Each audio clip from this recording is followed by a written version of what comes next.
Good morning students, welcome to the class of economics. We are on our chapter 2 of Indian economy, 5-year plans in India.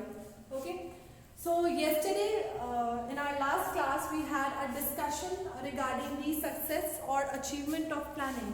कि planning introduce होने के बाद, planning commission के setup होने के बाद Indian economy ने किन किन पैरामीटर्स में सक्सेस अचीव किया. सो we had started that there has been a great or substantial increase in the national income. There has been a great increase in the rate of per capita income. Savings improve हुई है, investment improve हुई है, and agricultural productivity पे बहुत focus किया गया. ठीक है. So those were the 4 points that we discussed in our last class.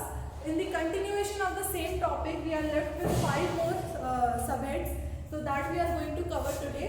So first point for today, or we can say fifth point of the planning for the success of planning is growth and diversification of industry. 5-year plans they gave a big push to the industries, especially to the basic and capital goods industries जैसे कि iron and steel, machinery, chemical fertilizers. इनको बहुत अच्छे से push किया, इनको move किया. ठीक है. कैसे? प्लानिंग पीरियड के ड्यूरेशन में growth rate of industrial production जो है it has been around 7% per annum, मतलब ऑन एन एनुअली बेसिस 7% जो है इंडस्ट्रीज जो है इम्प्रूव हुई हैं. There has been a growth in that. 11th plan में इंडस्ट्रियल प्रोडक्शन जो है इट इम्प्रूव्ड टू 7.2%. ठीक है. And in 18-19 it increased to 6.9% per annum. साथ ही साथ कंज्यूमर गुड इंडस्ट्रीज को भी सब्सटैंशियली फोकस किया गया. They have grown to achieve the level of self sufficiency. Means we do not we are not very much dependent on outside economy for consumer goods. We are very well self sufficient. We can take care of our own needs and wants pertaining to our consumer needs. Okay. And Indian economy जो है now it is ranked as the 10th largest industrial economy in the world. So which this is one of the greatest achievement of Indian economy कि शुरुआत जिस economy की agriculture से हुई, जहाँ majority of population agriculture पे dependent थे, वहाँ आज after the time span of good 60-70 years we are at that stage that we are amongst the top 10 largest industrial economy in the world. So this is a great achievement which came due to planning. Okay. Next point is economic infrastructure. जैसे कि means of transport है, communication, irrigation facilities, power generation capacities, banking and insurance facilities. These are the major important elements of economic infrastructure जो किसी भी economy के लिए बहुत important होते हैं. प्लानिंग के ड्यूरेशन में इकोनॉमिक इंफ्रास्ट्रक्चर ने भी सिग्निफिकेंट ग्रोथ रिकॉर्ड किया. जैसे कि इंडियन रेलवेज जो है it has become one of the world's largest railway network. ठीक है. पावर जनरेशन कैपेसिटी जो है which was 2300 megawatt in 1950-51, it has now substantially increased to 3,56,818 megawatt as on 31 March 2019. तो आप कंपेयर कर सकते हैं कि जहाँ सिर्फ 2300 मेगावाट पावर जनरेशन हो रही थी, now in comparison to that we have reached up to 3,56,818 megawatt, which is a revolutionary thing. Okay. Then there has been a great growth in IT sector, like from the distinction we are now a global player in the international market. हमारे यहाँ पर बहुत तरह के IT educational institute से लेके, industry से लेके, कंपनी से लेके we are ruling the technological market. So our IT sector is facing a boom. So we have become a global player in multinational and international market due to our growth in IT sector. ठीक है. Next point is social infrastructure. Now social infrastructure में health, educational facilities they are the key parameters. ठीक है. कि एक ये बहुत बड़े इंडिकेटर्स होते हैं किसी भी इकोनॉमी के ग्रोथ के, which they and it has also improved and raised over time. So owing to the expansion of health facilities हमारा डेथ रेट जो था हमारी इकोनॉमी का, it has came down to 6.3% in 2017 which was 27% in 1951. तो हमारा death rate जो है बहुत कम हो गया. Why? Because there has been a significant increase in the health facilities and कहीं ना कहीं education also plays a key role towards the health and development of the economy. तो डेथ रेट हमारा कम हो गया.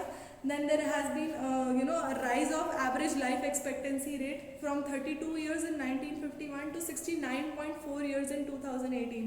तो on an average जहाँ 1951 में एक person who used to live for 32 years जो उसकी average age थी 32 years थी, now it has increased to 70 or 69 years. So it has all happened because of the improvement in the health conditions, health facilities and medical facilities. ठीक है. So educational facilities and there भी improve हुआ है. The number of school going students have improved, have increased. Like there are 3 times more students who are going to school in comparison to pre-planning period. And colleges का जो number है, the students who started going to colleges, that has increased 5 times in comparison to the 1951. Okay. Next is employment. Employment is also a key indicator of growth and development of any economy. So जिस economy में जितना ज़्यादा employment rate होगा उस economy में उतनी ही ज़्यादा growth होगी, because there would be more income generation and when there is a great income generation तो आप ज़्यादा spend करते हो. जब आप ज़्यादा spend करते हो तो economy में producers जो है ज़्यादा revenue generate करते हैं. जब revenue generate होता है तो profits improve होते हैं. जब profits improve होते हैं तो further और production होती है. तो इसी तरीके से ये सर्कुलर फ्लो ऑफ इनकम जो है वो चलता रहता है. And employment plays a very significant और very important role in that. तो उस एम्प्लॉयमेंट के लिए जो है इकोनॉमी ने बहुत एफर्ट्स लगाए हैं. बहुत तरह की स्कीम्स, बहुत तरह की योजनाएं जो हैं इंडियन गवर्नमेंट ने डेवलप करी, जिसके बेसिस पे एम्प्लॉयमेंट जो है वो इम्प्रूव हुई है. सो एम्प्लॉयमेंट अपॉर्चुनिटीज इम्प्रूव करने के लिए serious efforts were taken and were made by the Indian government.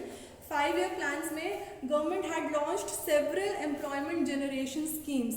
ठीक है, जैसे कि प्रधानमंत्री रोजगार योजना, स्वर्ण जयंती ग्राम स्वरोजगार योजना, ये कुछ योजनाएं हैं. ये हम पर्टिकुलरली अलग अलग अभी चैप्टर्स में भी पढ़ेंगे, but I am just giving you an example कि ऐसी स्कीम्स और ऐसी योजनाओं को जो है इंट्रोड्यूस किया गया था जिसके बेसिस पे एम्प्लॉयमेंट अपॉर्चुनिटीज़ जो हैं वो जनरेट हुई. सो 11th प्लान में, during the 11th plan, unemployment rate came down to 8.3%. 2004-05 में इट वॉज 5.6%.